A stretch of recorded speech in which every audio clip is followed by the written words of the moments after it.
Gente, amanhã é o Dia Mundial de Combate ao Câncer e uma estimativa das sociedades brasileiras de patologia e de cirurgia oncológica apontou que nos primeiros meses da pandemia, 70% das cirurgias foram adiadas. Cerca de 70 mil brasileiros deixaram de ser diagnosticados com câncer devido à não realização de exames essenciais para identificar a doença.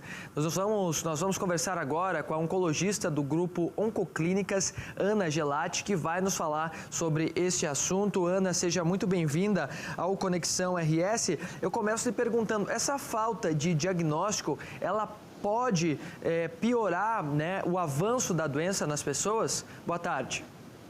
Boa tarde a todos. Obrigada, é um prazer estar aqui com vocês.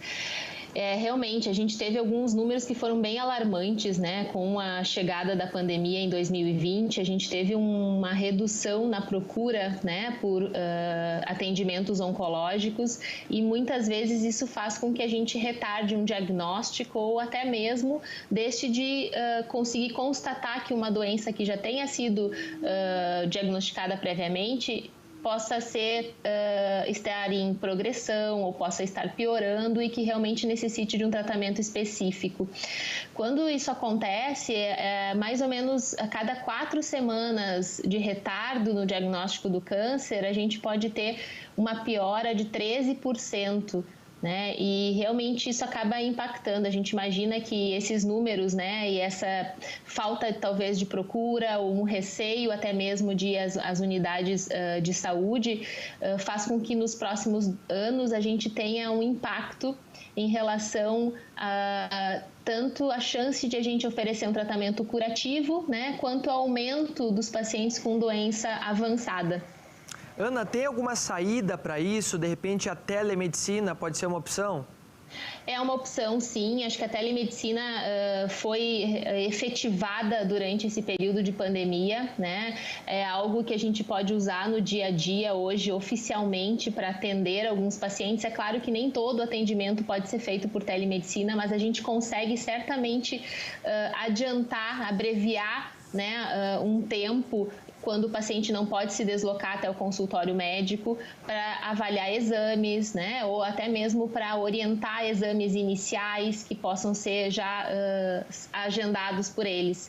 Então, certamente a telemedicina é uma ferramenta que hoje tem nos ajudado bastante com o isolamento social e com a redução, né, da circulação das pessoas nos hospitais e nas clínicas.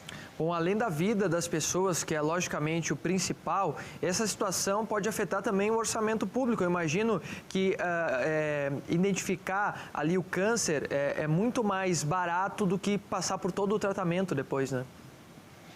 Certamente, existem algumas neoplasias, né, alguns tipos de câncer que tem um programa de screening, que é um programa de rastreamento bem estabelecido, né, câncer de mama, o câncer de colo de útero, câncer de cólon, até mesmo câncer de pulmão, hoje tem indicação de fazer exames para tentar rastrear esse câncer antes que ele esteja muito avançado, né, para a gente poder aumentar as taxas realmente de um tratamento curativo. E quando o paciente deixa de procurar, né, o atendimento por um sintoma ou mesmo por alguma alteração em um exame que foi feito de rotina, a gente reduz essa chance, né, e acaba onerando certamente, porque o tratamento de um paciente com uma doença avançada, ele vai sim ser mais custoso do que a gente conseguir oferecer um tratamento logo no início da doença, né, quando ela não está mais num órgão só, ou quando ela a neoplasia já criou metástases, o custo acaba sendo mais alto, certamente. Bom, os pacientes que já foram diagnosticados já estão voltando a ser atendidos neste ano ou ainda está devagar essa situação? O que a gente percebe? Assim, acho que os primeiros meses da pandemia foi um período em que se orientou que as pessoas ficassem em casa, né? E a gente chama bastante atenção para isso, porque essa orientação de isolamento, né, de evitar aglomerações, isso foi muito importante, né? É importante ainda até agora, mas o paciente oncológico ou o paciente que está com queixa, sintomas novos, né, começou a ter alguma alteração na sua saúde, ele precisa procurar o atendimento médico. Esses são os pacientes que não devem deixar de ir consultar, né? E principalmente pacientes que já têm o diagnóstico de câncer, eles não devem retardar pelo menos não sem orientação oncológica, os seus exames de controle. Bom, os pacientes com câncer não estão nessa primeira fase da vacinação do Rio Grande do Sul, né? Como está essa história em relação à vacinação das pessoas diagnosticadas com a doença?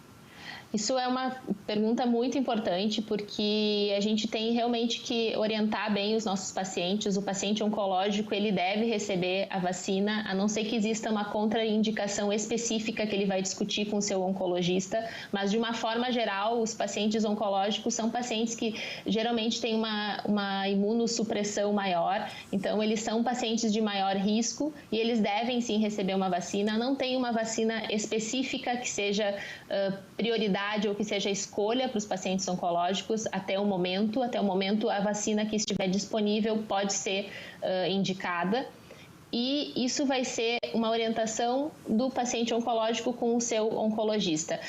Os pacientes estão previstos para a terceira fase de imunização, né, do Ministério da Saúde, mas até agora a gente realmente não recebeu nenhuma notificação mais detalhada, né, sobre o calendário e sobre como isso vai ser organizado.